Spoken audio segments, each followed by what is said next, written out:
On May 16, 1940, William Knudsen sat alone in his Detroit office at General Motors headquarters, staring at a telegram from Washington that would change the course of his life and the future of industrial warfare.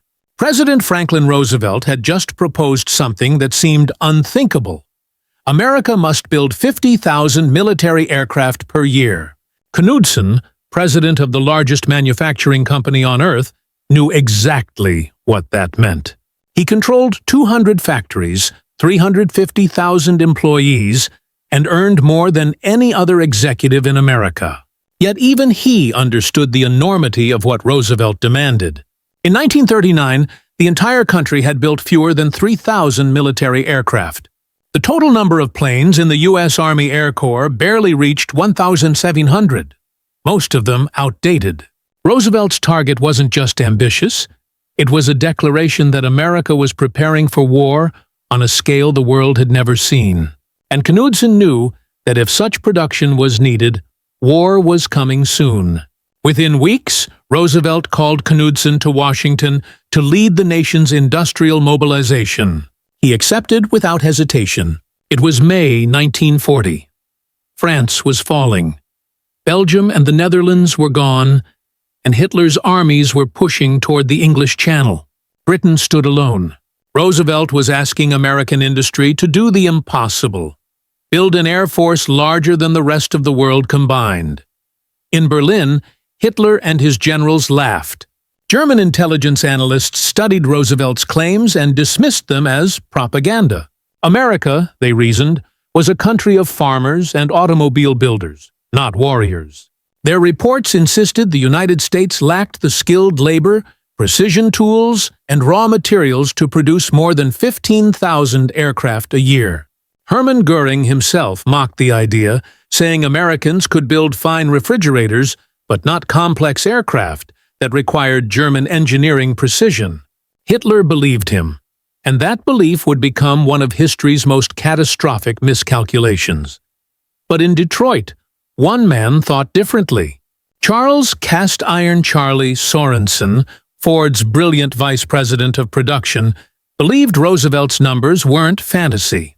He had helped Henry Ford invent the moving assembly line that revolutionized the automobile industry, taking car production from handcrafted art to industrial science.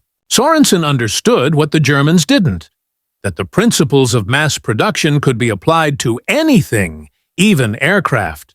In early 1941, Sorensen traveled to Consolidated Aircraft in San Diego to inspect the factory building the new B-24 Liberator bomber.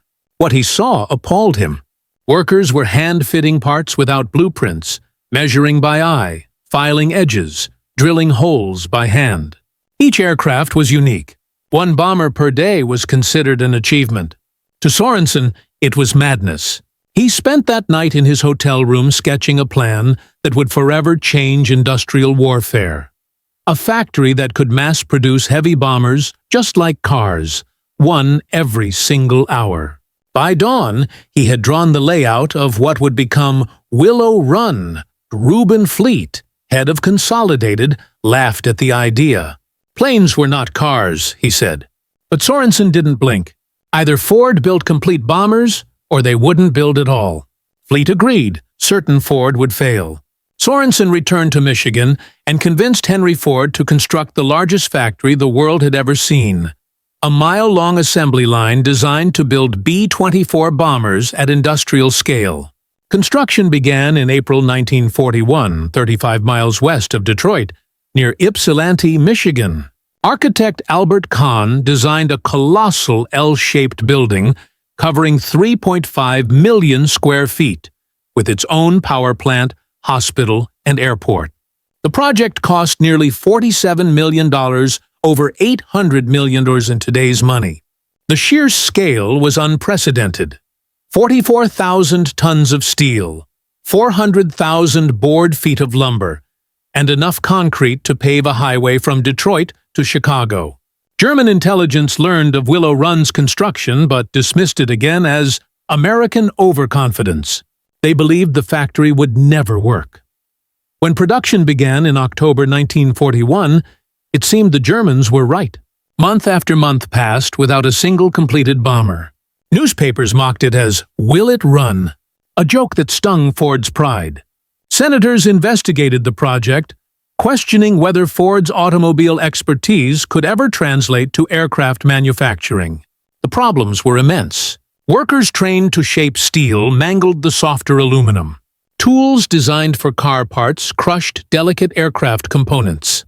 Military engineers issued 575 design changes in a single year, forcing Ford to scrap and rebuild entire assembly jigs.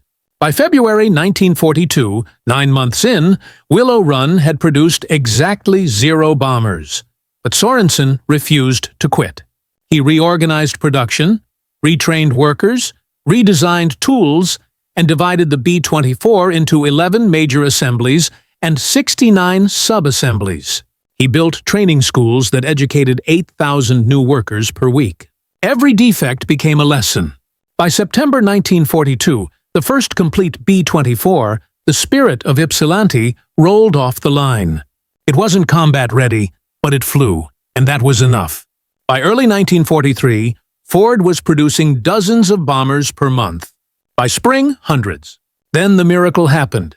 In April 1944, Willow Run built 453 bombers in 468 hours, one every 63 minutes. Sorensen's impossible dream had come true. The factory never slept. 42,000 workers labored in 3 shifts, most of them women and first-time industrial workers. They came from farms, cities, and small towns. People who had never built anything larger than a refrigerator now building machines that could cross oceans and drop 8,000 pounds of bombs.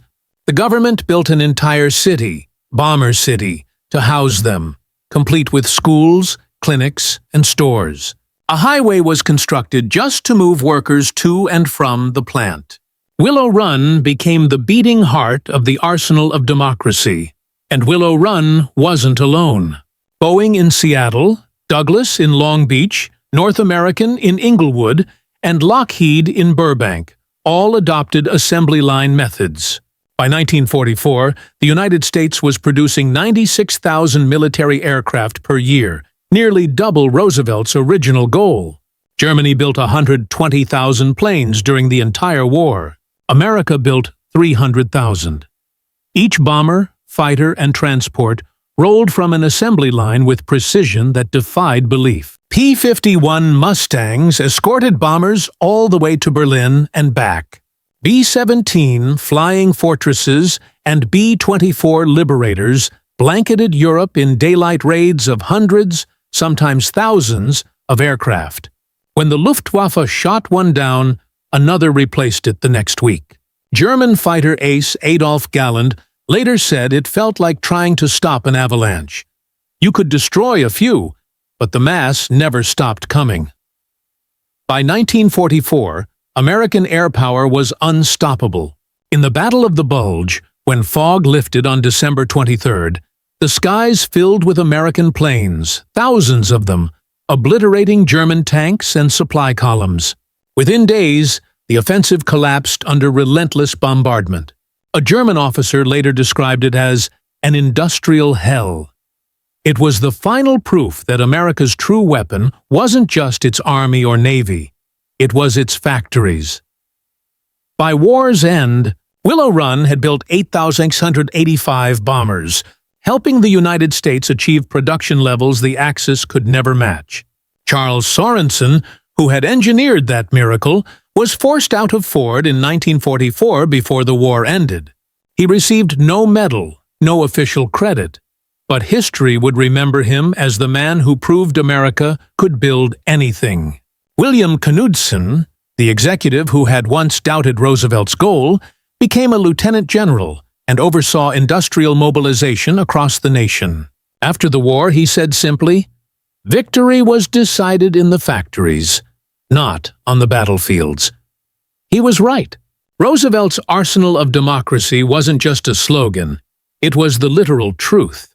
In the end, America buried its enemies under an avalanche of production they could never stop.